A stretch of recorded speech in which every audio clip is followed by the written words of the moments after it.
ફાવો તો જે બોલાવો, ના ફાવો તો ચાલશે. જો આ બાજુ રિવાજ હોય તો બોલજો, ના રિવાજ હોય ચાલશે. બોલો સદગુરુ મહારાજ કી જય. બોલ શ્રી નિરોત મહારાજ કી જય. શ્રી જયંતિરામ મહારાજ કી જય. શ્રી ચૈનજી રામ મહારાજ કી જય. શ્રી જવાન રામ મહારાજ કી જય. પધારેલા હરિગુરુ સંત કી જય. અમે ટેકો આલ્યો છો. હા, આજનો આ પ્રસંગ નાગજીભાઈ નો દેહ વિલય થયો નિમિત્ત નાગજીભાઈ બન્યા. આગળ બધા સંતોએ જ વાત કરી. ધન્યવાદ છે એમના દીકરાઓને અને એમના પરિવારને કે એમના પાછળ આવું સુંદર મજાનું હા મેલજીભાઈ અને બીજા જે એમના પરિવારના બધા મળીને જે આ સુંદર મજાનું ભજનનું અને સત્સંગનું આયોજન કરી અનેક સંતોને તેડાઈ અરસપરસ આપણને દર્શન નો લાભ અપાયો, ભજનનો લાભ અપાયો, ભોજનનો પણ લાભ અપાયો. ધન્યવાદ છે એમને કે આવો એક શુભ વિચાર આવ્યો. આવો વિચાર આવવો ને પણ એક દુર્લભ છે મારા વાલા. તો એકવાર એમને જોરદાર તાલીઓથી વધાવો મેલજીભાઈને. વિશેષમાં આ દેહ કોઈનો રહ્યો નથી ને રહેવાનો નથી. આ પૃથ્વીના પડિયામાં કોઈનો પગ ટક્યો નથી અને ટકવાનો નથી. હમણાં ભાઈ સાખી બોલ્યા હતા કે આયા સો જાયેગા રાજા રંગ ફકીર, કોઈ સિંહાસન છોડ ચલા કોઈ તોડ ચલા જંજીર. આ જગતમાં જે આવ્યું એ જવાનું જવાનું ને જવાનું. કૃષ્ણ ભગવાને કીધું જે જન્મે તે મરે છે, જે આવે તે જાય. હે અર્જુન, જે આવે તે જાય. આ પૃથ્વીના પડિયામાં જે જે આવ્યું છે ને ચોપડાની વખતે જે દેખાય છે બધું વિનાશી છે. પછી રામનો દેહ હોય, કૃષ્ણનો દેહ હોય, રોમાપીરનો હોય કે પાથીજી મહારાજનો હોય, આ શરીર કોઈનું આ પૃથ્વીના પડિયામાં રહ્યું નથી ને રહેવાનું નથી. કારણ કે જન્મ મરણ આ દેહનો ધર્મ છે. રાવણ જેવો રાવણ જેને નવગ્રહ ઢોલીએ બોજાતા, ચંદ્ર સૂર્યની ચોકી કરતા હતા. આજે રાવણનો દેહ પણ જોવા મળતો નથી. પણ વ્યવહારિક સત્તામાં એમ લાગે આપણને એનો દેહ હાલ હાજર નથી. પણ નાગજીભાઈની હોય હાજરી છે. કઈ રીતે? એ કૃષ્ણએ કીધું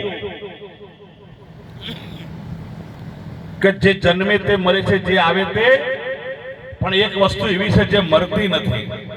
અને આ સંતોના સાનિધ્યમાં જાઓ ને ત્યારે વાતની ખબર પડે. નથી જન્મતો નથી એ મરતો, નહીં આવે નહીં જાય. હે અર્જુન, અમર આત્માને કાળ ન ખાય. ભલે ને યુગના યુગ વીતી જાય, અમર આત્માને કાળ ન ખાય. આત્મ સ્વરૂપે હાલ નાગજીભાઈની હાજરી છે. પણ એ દ્રષ્ટિ સદગુરુની હોય તો ખબર પડે. આ દ્રષ્ટિથી મેળ પડે એવો છે નહીં. વિશેષમાં જે સંતો બોલ્યા, જે વાણીઓ બોલાઈ અને જે સંતો બોલ્યા વિવેકમાં, સમય મર્યાદામાં પણ સુંદર બોલ્યા. સંતોની વાત હોય અટપટ, ના સમજાય ઝટપટ, પણ જો સમજાઈ જાય ઝટપટ તો મટી જાય બધી ઘટપટ. અત્યાર સુધી ઘણી કથાઓ હોપડી, ઘણો ભજન કર્યો, ઘણા સત્સંગોમાં જ્યાં ટીવી ચાલુ કરો તો કેટલાય પ્રોગ્રામ આવશે ભક્તિના. રાત દાડો આપણે એમાં રચ્યા પચ્યા રહીએ છીએ. આ બધું સંભળાય ખરું, પણ જો સમજાય નહીં તો બેઠેલું બાતલ જાય. જાય કે ના જાય? અમારી સોસાયટીમાં એક ભાઈને એક્સિડન્ટ થયો. એક્સિડન્ટની અંદર આ ભાઈના 2 કોન કપાઈ ગયા. આ ભાઈને દવાખાને દાખલ કર્યો. ડોક્ટરે ઓપરેશન કરી અને આ 2 કોન નવા નોખ્યા. આ ભાઈ બેફોન હતો, લાઈનના રૂમમાં હોવાર્યો. અડધા કલાકે ફોનમાં આવ્યો અને જેવો પથારીમાં બેઠો થયો ને, હોમાં એક અરીસો હતો અને અરીસામાં એની નજર પડી. આ અરીસામાં નજર પડીને આ બે કોણ જોઈ અને આ ભાઈ બૂમા બૂમ કરવા માંડ્યો. એવામાં ડોક્ટર સાહેબ આયા કે ભાઈ બૂમા બૂમ કેમ કરે છે? કે ડોક્ટર સાહેબ આ કાન બદલો. એટલે ડોક્ટર સાહેબ કે ભાઈ તને સંભળાતું નથી? કે સંભળાય તો છે પણ કે આ કાન ના ચાલે. એટલે કે તને સંભળાય છે તો કે આ કાન કેમ ના ચાલે? કે આ કોને લેડીઝ ના છે. એટલે કે લેડીઝ ના તો લેડીઝ ના, પણ તને સંભળાય તો છે ને? કે સંભળાય તો છે પણ કે સમજાતું નહીં. સંભળાય ખરું પણ જો સમજાય નહીં તો આ બેઠેલું બાતલ જાય. નાવાનું પાણી બધું હાથ પગ ધોવામાં જાય. દૂધ પાકનું તપેલું ભરેલું હોય, મોટું તપેલું દૂધ પાકનું ભરેલું હોય અને એમાં આપણે આખા બેહી જઈએ અને બેહીને આખો દાડોમાં સબસબીઓ કરીએ. હવાદ આવે ખરો? આખો દાડો નહીં, મેં અઠવાડિયું બેહીને સબસબીઓ કરો ને તો એ હવાદ ના આવે. પણ કદાચ એ દૂધ પાકના તપેલામાંથી એક ચમચી દૂધ પાક લઈ અને મોઢામાં મૂકો અને દૂધ પાક જો નીચે ઉતરી જાય તો આખા તપેલામાં જે પડ્યો સ્વાદ આવે કે ના આવે? એટલે સંતોએ કીધું છે કે એક શબ્દ ગુરુદેવ કા તાકા અનંત વિચાર, થક ગયે મુનિત પંડિતા જેનો વેદ ન પામે પાર. 1 લાખ રૂપિયાનો મોબાઈલ ખિસ્સામાં લઈને ફરતા હોય, 1 લાખ રૂપિયાનો હોય પણ માં 1 રૂપિયો બેલેન્સ ના હોય તો? લાખ રૂપિયાનો મોબાઈલ ખરા ટાઈમે કોમ ના આવે. એમાં આપણું આ શરીર છે ને મોબાઈલ જેવું છે મારા વાલા. આમાં ભક્તિ રૂપી બેલેન્સ જોઈશે.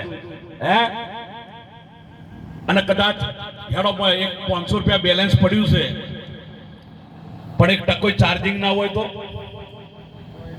તોય નકોમો રમકડા જેવો થઈ જાય, કોમમાં ના આવે.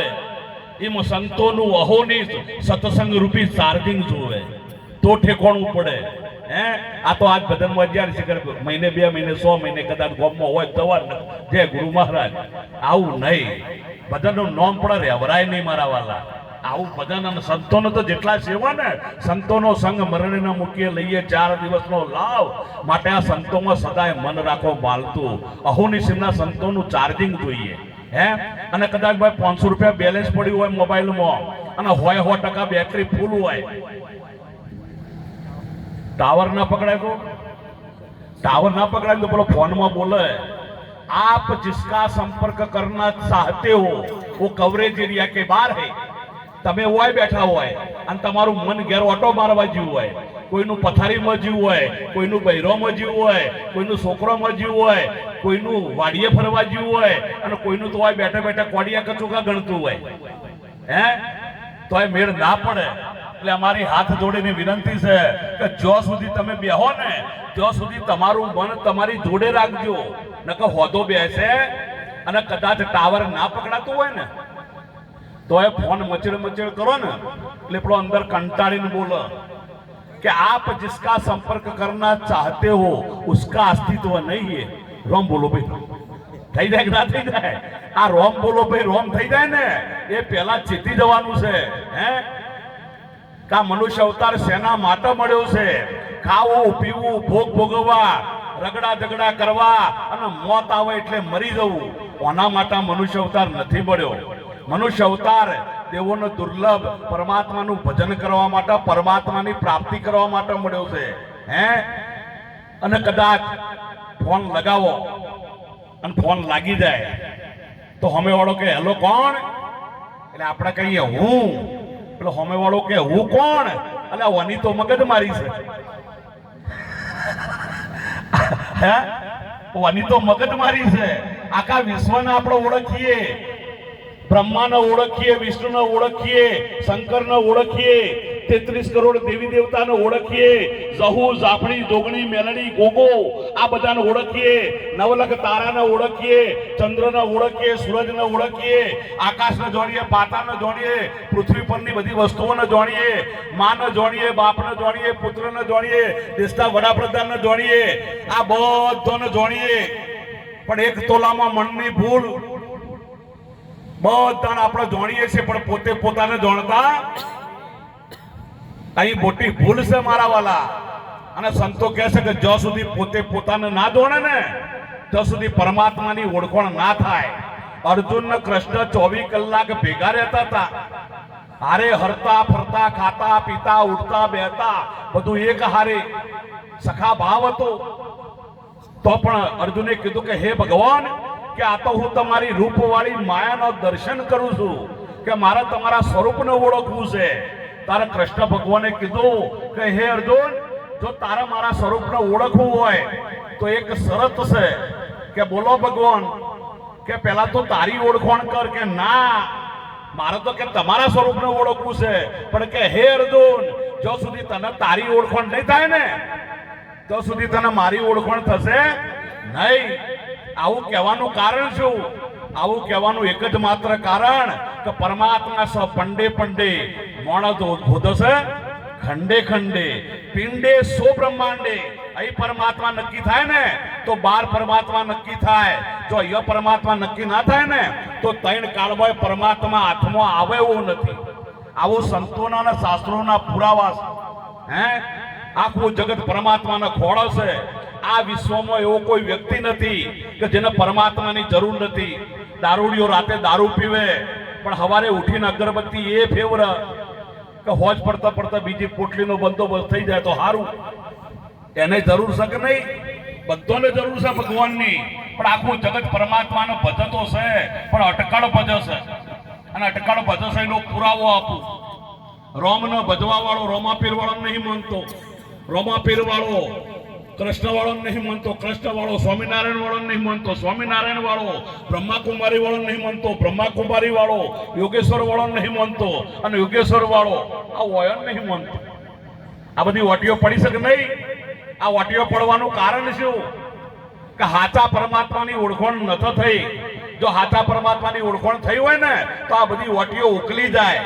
વિચારનો વિચાર કરવાનો, વિચાર સમાપ્ત થાય તો જ્ઞાન થાય. કેવો વિચાર કરવાનો? કે આટલા બધા ભગવાન હોય ખરા? આપણા શાસ્ત્રોને સંતો ના પાડે છે કે આટલા બધા ભગવાન ના હોય. અદ્વિતીય બ્રહ્મ પરમાત્મા એક છે. હે, અખા ભગતે પણ કીધું, અખા ન કર જાજી જાકમ જોડ, કે પ્રભુ નથ કોઈ 15 કહોડ. આટલા બધા ભગવાન છે જ નહીં. તો પરમાત્મા એક છે તો કેવો છે? આ પરમાત્માને પ્રાપ્ત કરવાની રીત શું? હે, કઈ રીતે પ્રાપ્ત થાય? હે, સંતો ના પાડે છે. જ્ઞાન દાન સંદ રાગ પહોંચે નહીં વેરાગ, પહોંચે નહીં વેરાગ. હે ભજનિયા એને ભાવે નહીં વચન નું આહાર તમે છોજો રે. હે આમાં જંત્રીનો બજાવનારો કોણ છે? હે, તો જ્ઞાન પહોંચે એવું નથી, તમારું ધ્યાન પહોંચે એવું નથી. હે, જ્ઞાન ધ્યાન સંદ રાગ પહોંચે નહીં વેરાગ. કબીર સાહેબે તો એટલા સુધી વાત કરી કે ચિત્ત મન બુદ્ધિ વાણી ન પહોંચે, વેદ કહત ચકાયા, અપરમ પાર અથા ગોચર નેતિ નેતિ ગાયા. સંતોભાઈ, આ સદગુરુ તો કે અલખ લખાયા. હે, તમારો શબ્દ પહોંચે એવો નથી, તમારું મન ચિત્ત બુદ્ધિ ટૂંકી પડે એવી છે મારા વાલા. હે, કેમ? તો આ પરમાત્મા કોઈ ક્રિયાથી હાથમાં આવે એવો નથી. કારણ કે એનો રંગ નથી, રૂપ નથી, આકાર નથી. હે, ન દેખાય રૂપ એનું નો લેવાય પાર, નો લેવાય પાર. કહું તો કહેવાય નહીં, બોલે બાવન બાર તમે જોજો રે. હે આમાં સંતરીનો બજાવનારો કોણ છે? હે, ચોપડાની વખે જોવો હોય તો એવો ભગવાન બન્યો નથી. હે, ન દેખાય રૂપેનું ન લેવાય પાર. એનું માપ કાઢવા જઈએ તો નીકળે એવું નથી. પરમાત્મા કેવો છે? અમાપ છે. હે, સવા ભગતે પુરાવો આપ્યો, લોબો પોળો ચોરસ ચરખો તપાસો તમામ, કે માપે કોઈ મરજીવાય ન અમારા પ્રણામ. આ સુધીનું કોઈ માપ કાઢ્યું નથી.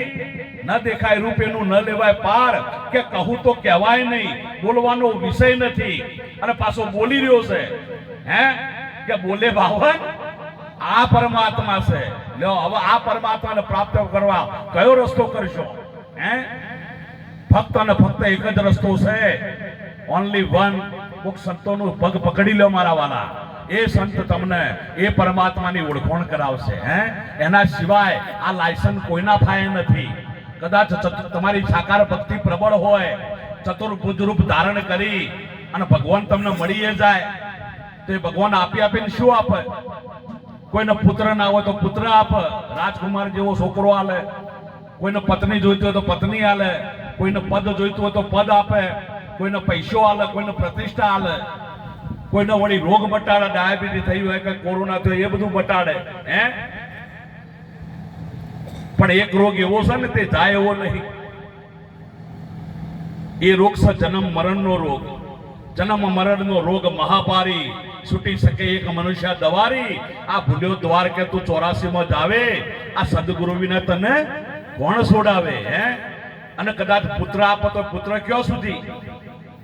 રાજકુમાર જેવો છોકરો હોય પણ એ છોકરો ચો સુધી? આ શરીર છે ત્યાં સુધી. શરીર જાય તો છોકરો જાય કે ના જાય? અપ્સરા જેવી પત્ની હોય, પત્ની ક્યાં સુધી? આ શરીર છે ત્યાં સુધી.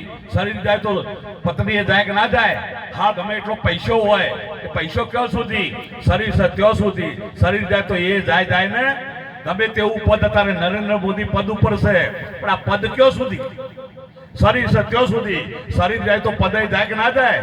તો આ બધું તો અનિત્ય, જડ અને નાશવંત છે. પરમાત્મા તમને જે આપે એ કેવું છે? ક્ષણભંગુર છે, અનિત્ય છે, જડ છે અને નાશવંત છે. અને આપણી દોટ એના હોમી છે.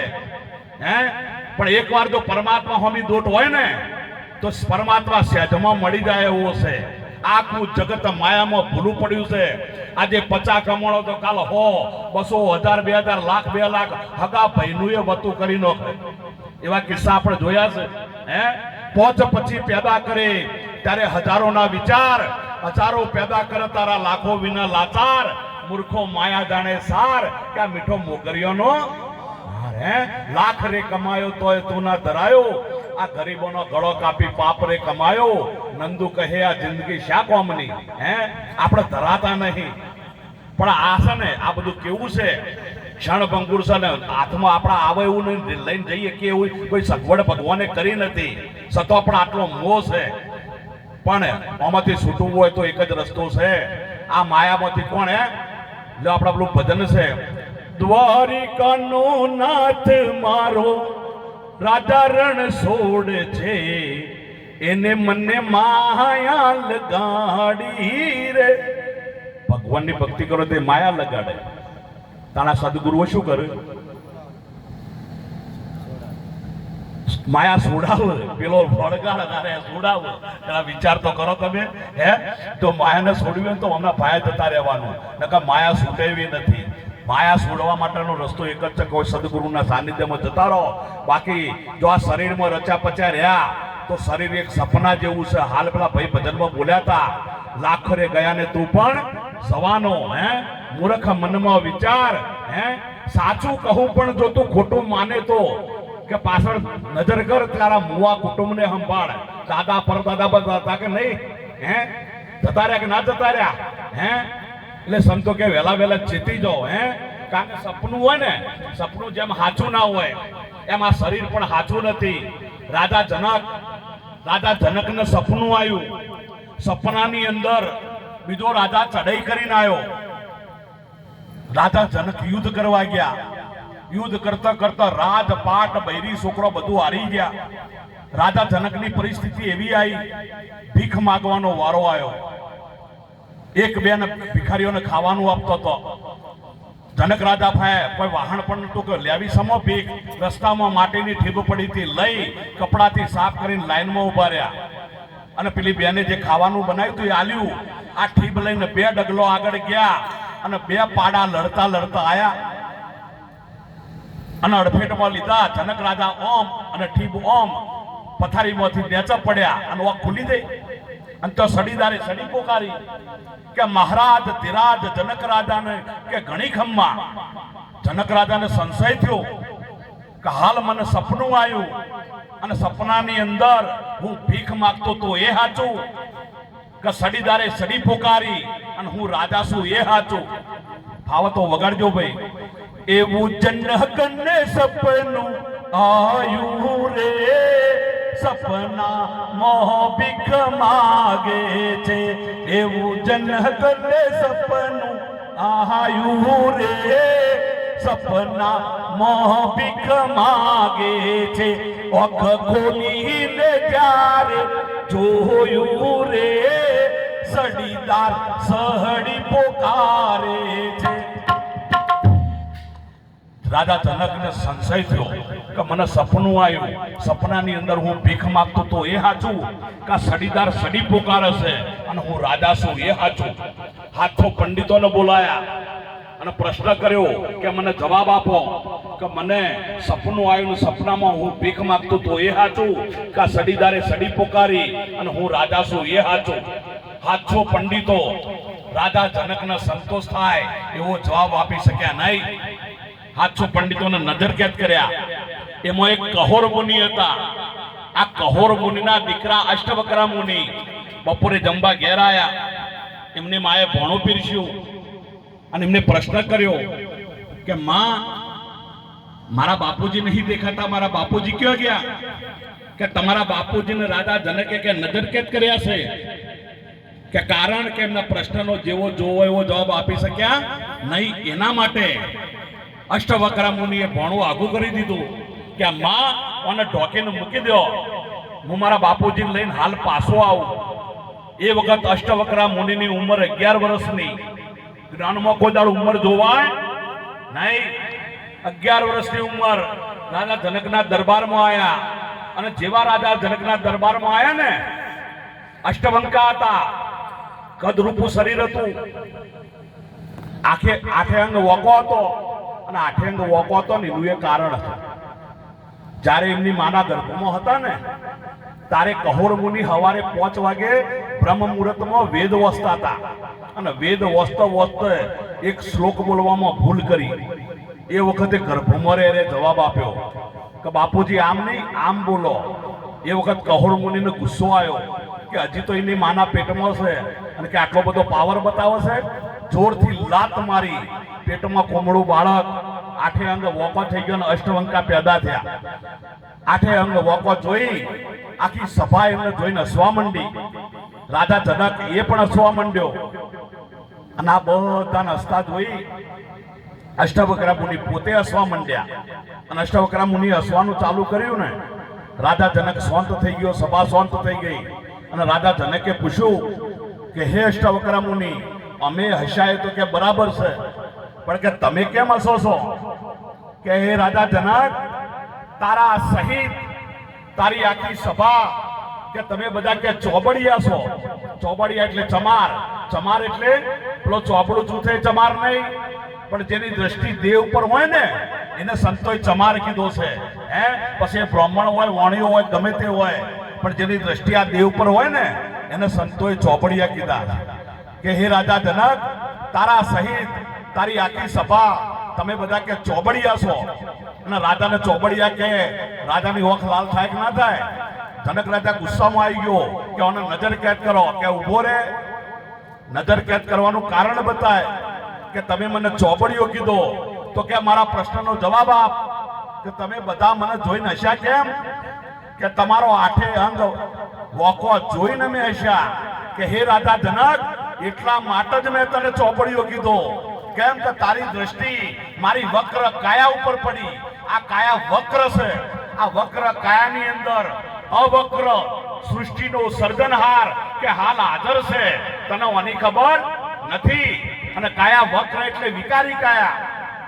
વિકારી એટલે બચપન આવે, જવાની આવે, ગડપણ આવે, સંસારમાં રહે અને એક દિવસ શમશાનમાં ઓની રાખ થઈ જવાની.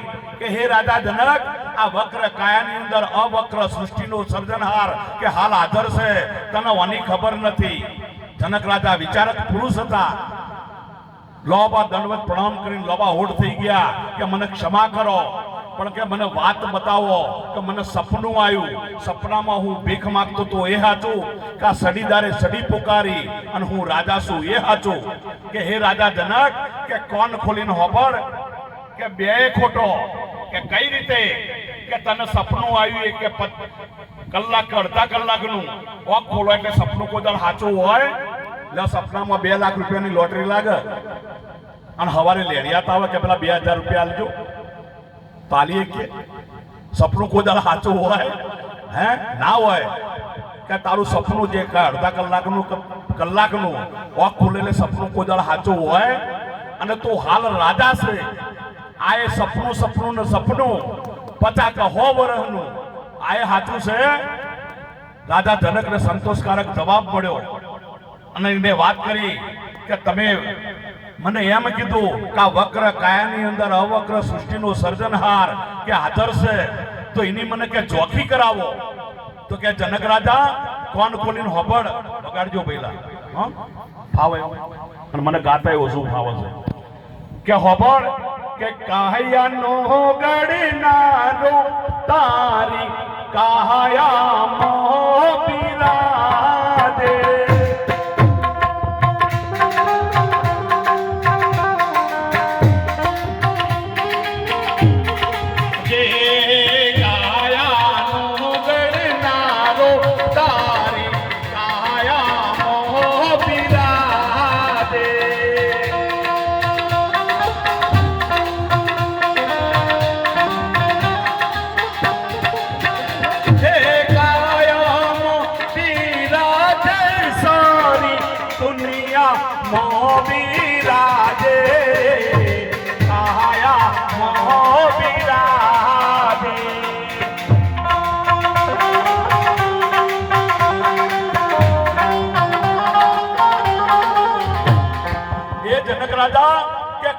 ગઢનારો હાલ તારી કાયામાં હાજર છે.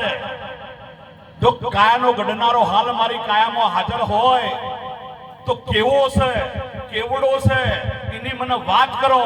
કે જનક રાજા કે હોબળ જીણામાં જીણો આ તો મોટાથી મોટો. કે જીણાથી જીણો આ તો મોટાથી મોટો. સહારા જગમાં જોવા જાતો ક્યોય જડે નહીં જોતો. કાયાનો ગડનારો તારી કાયામાં બિરાજે. હે જનક રાજા, પરમાત્મા કેવો છે? ઝીણામાં ઝીણો ને મોટામાં આવું હોય ખરું? તાજું જન્મેલું બાળક હોય એમાં આત્મા ચડોઠડી જેવડો હોય અને 80 વર્ષના ડોહામાં તળબૂચ જેવો હોય. પરમાત્મા નાનો મોટો હોય ના હોય, પણ સંતો બોલ્યા કોઈ દાડ ખોટું બોલે નહીં. કીધું ઝીણાથી ઝીણો ને મોટાથી. કેવી રીતે? તો પરમાત્મા જે જેવો છે એવો થઈને પોતે દેખાય છે. કીડીની અંદર કીડી જેવો થઈને દેખાય, હાથીની અંદર હાથી જેવો થઈને દેખાય, પુરુષમાં પુરુષ જેવો થઈને દેખાય, સ્ત્રીમાં સ્ત્રી જેવો થઈને દેખાય, ઝાડમાં ઝાડ જેવો થઈને દેખાય, પહાડમાં પહાડ જેવો થઈને દેખાય, ગાયમાં ગાય જેવો થઈને દેખાય, કૂતરામાં કૂતરા જેવો થઈને દેખાય. જે જેવો છે એવો પરમાત્મા બની ગયો છે. અને એનો પુરાવો કબીર સાહેબે આપ્યો કે એસો ખેલ રચો મેરે દાતા જો દેખું તો તુનો. કીડીમાં તો નાનો લાગે, હાથીમાં પણ માને તો માવત થઈને ઉપર બેઠો ને કે આંકવા વાળો તુનો. લો બધા પરમાત્મા હોય તો દારૂડિયામ ના હોય? હે કે સાવકારમાં સાવકાર થઈ બેઠો, આ બદમાશોમાં પણ માને તું.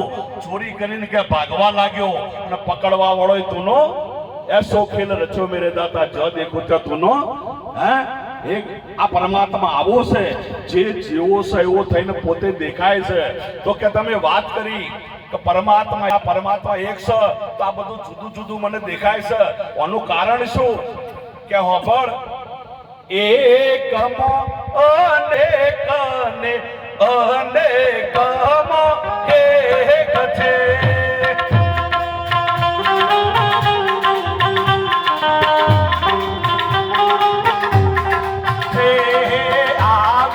સમજણવાળા આપણા વેદો નો વિવેક છે.